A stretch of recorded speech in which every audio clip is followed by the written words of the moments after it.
Welcome everyone. स्वागत है आपका हमारे चैनल सिद्धांत बिल्थरे एसबी में।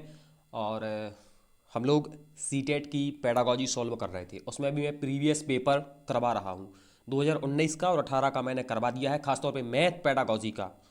तो अब जो बारी है वो 2016 की है। 18 सितंबर 2016 का है ये पेपर। सीटेट पेपर 1 कक्षा 1 से 5।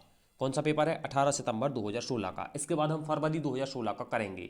और ऐसे करते करते हम 2011 तक के मैथ पेडागॉजी के सारे पेपर सॉल्व कर लेंगे।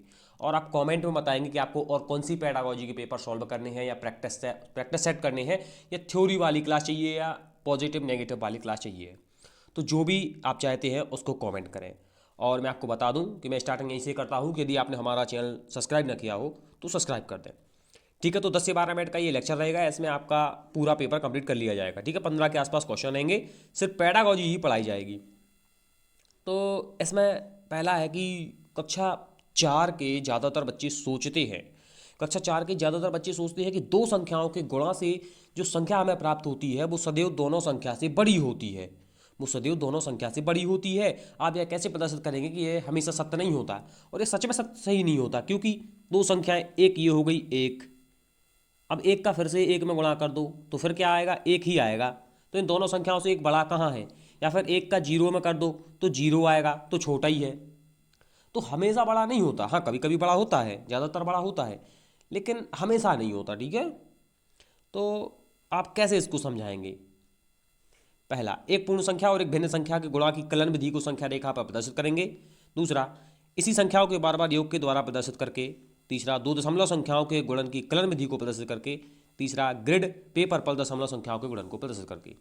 ठीक है, तो इसका सही उत्तर मैं आपको बता देता हूं कि दो, ग्रिड पेपर मैंने आपको बताया था कि क्या होता है। ग्रिड पेपर मैंने आपको बता चुका हूं। मैं पुरानी वीडियो ना देखी हो तो देख लो, उसमें मैंने बताया है ग्रिड पेपर क्या है, जियो बोर्ड क्या है, गिनती टेलर का गिनतारा क्या है, सारी चीज़ें मैंने बताई हैं। तो इसका राइट आंसर है डी, ग्रिड पेपर पर दो दशमलव संख्याओं के गुणन को प्रदर्शित करके।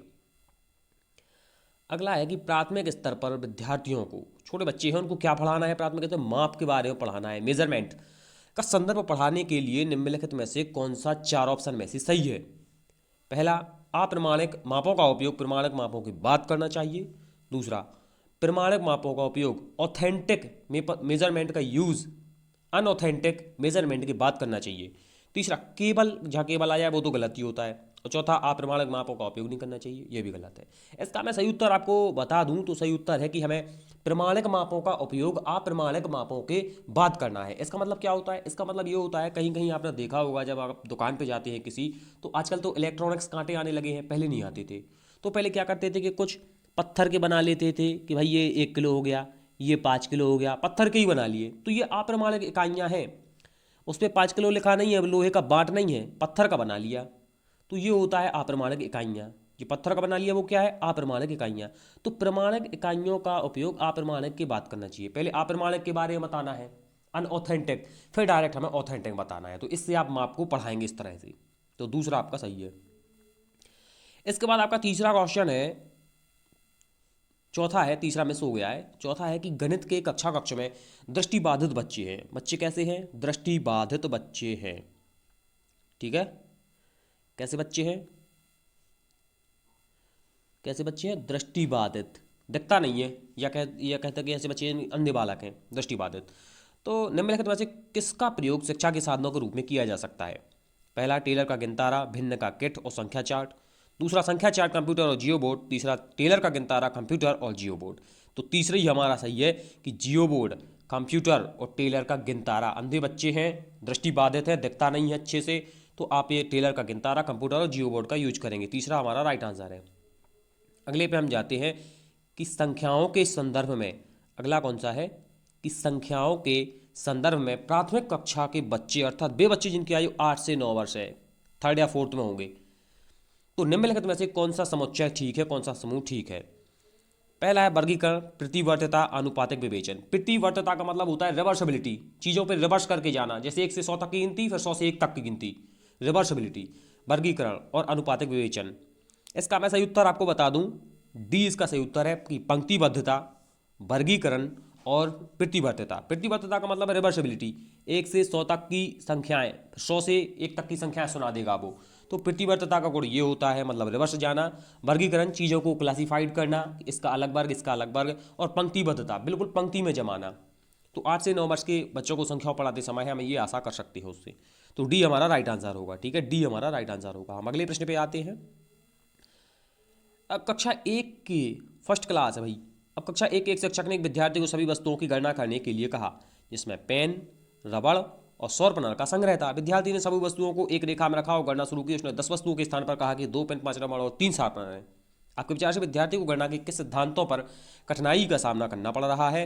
इसका मैं सही उत्तर आपको बता देता हूं, क्योंकि इसका सही उत्तर है अमूर्तन और असंगत क्रम का सिद्धांत। इसके लिए आपको डीप पेडागोजी पढ़नी पड़ेगी। ऐसे क्वेश्चन को सॉल्व करने के लिए आपको डीप में जाके पेडागोजी पढ़नी पड़ेगी। तो इसका फर्स्ट आंसर है। और हम अगले पे जाते हैं कि कक्षा 2 यानी कि सेकेंड कक्षा है, सेकेंड क्लास की एक टीचर ने विद्यार्थियों को 4 इकाई, मतलब इकाई के स्थान पे 4 लिखो और दहाई के स्थान पर 3 लिखने के लिए कहा। तो उसको लिखना चाहिए क्या 34, लेकिन उसने लिख क्या दिया 43, तो उसने गलत लिख दिया। तो एक टीचर के रूप में आप विद्यार्थियों को इस कंसेप्ट को कैसे पढ़ाएंगे, इस कंसेप्ट को कैसे पढ़ाएंगे? तो पहला है कि भाई हमेशा दहाई और इकाई के स्तंभों में लिखना सिखाएंगे जिसमें कोई भ्रम ना हो। दूसरा है स्तंभ विधि में अभ्यास करने के लिए बहुत सारे प्रश्न देंगे। तीसरा है विद्यार्थियों को गिनता रापा प्रदर्शित करने के लिए कहेंगे और फिर लिखने के लिए कहेंगे। चौथा है उन्हें बताएंगे कि यह गलत है और फिर उन्हें सभी उत्तर को 5 बार लिखने के लिए कहेंगे। 5 बार लिखने के लिए नहीं करना, बार बार नहीं हमें उससे फोर्स करना। इसका सही उत्तर है कि भाई हम उसको विद्यार्थियों को गिनता रापा प्रदर्शित करने के लिए कहेंगे और फिर लिखने के लिए कहेंगे। ठीक है, इसका तीसरा सही उत्तर है। इसके बाद गणित में, इसके बाद अगला है कि गणित में प्रतिचित्रण के निम्नलिखित कथनों में से कौन सा सही नहीं है? जो सही नहीं है वो आपको बताना है। प्रतिचित्रण का मतलब होता है मैपिंग। क्या होता है? मैपिंग। मैपिंग का प्रयोग हम जियोग्राफी में करते हैं और किसी सब्जेक्ट में नहीं करते। कभी कभी हम हिस्ट्री में भी कर लेते हैं, लेकिन ज़्यादातर मैपिंग या प्रतिचित्रण का प्रयोग हम जियोग्राफी यानी कि भूगोल में करते हैं, मैपिंग।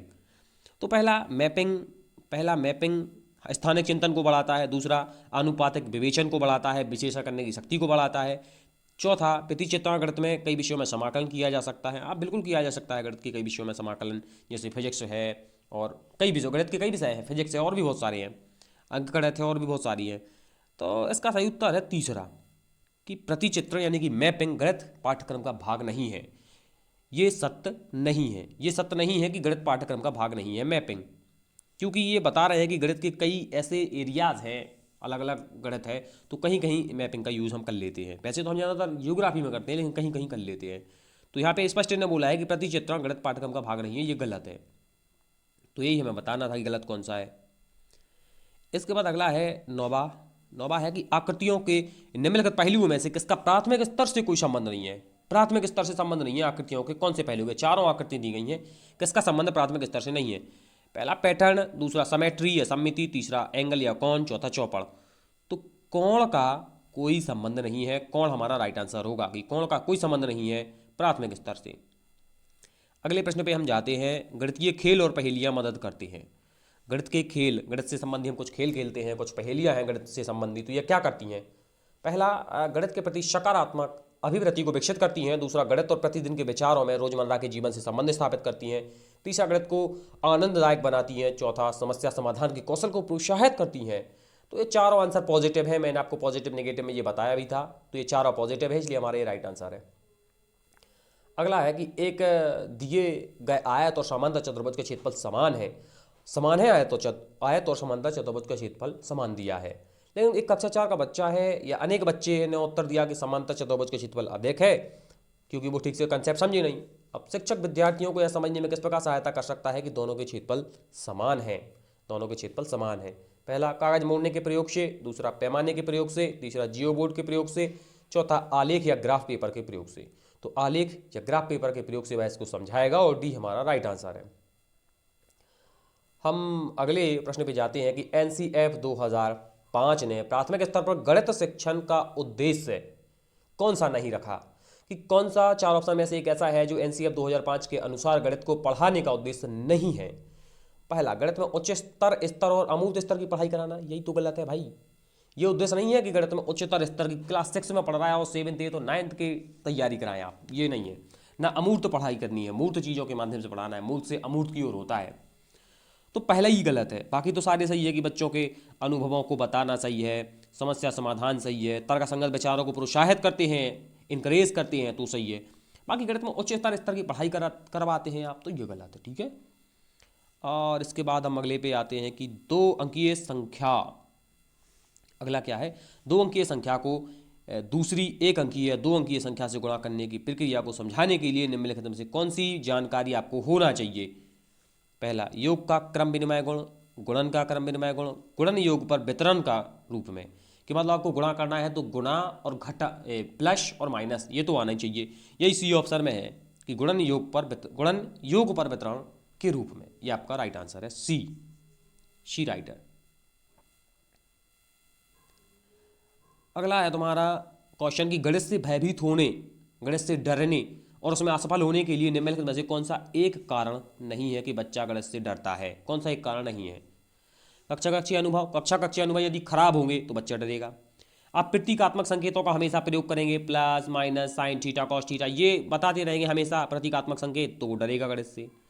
और गणित की संरचना ऐसी है, फलानी है ढकानी है, गणित कठोर है या उसको क्या बोलते डिफिकल्ट है, ये सारी चीज़ें आप उसको बताते रहेंगे तो भी वो डरेगा।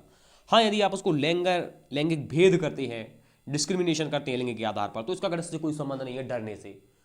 वो बिल्कुल नहीं गणित से डरेगा। आप लैंगिक के आधार पर भेद करते हो, उसका कोई संबंध नहीं है। बाकी ये 3 ऊपर के जो ऑप्शन है ये आप यूज करते हैं तो गणित से डरेगा, बाकी चौथे का कोई संबंध नहीं, इसलिए वही हमारा राइट आंसर है, वही एक कारण नहीं है।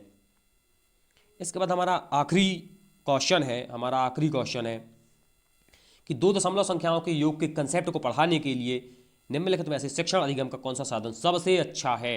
2 दशमलव संख्याओं को पढ़ाना है तो सबसे अच्छा कौन सा है। तो जियो बोर्ड अच्छा है या मोतीयोमाला अच्छा है, ग्राफ पेपर अच्छा है या गिनतारा अच्छा है।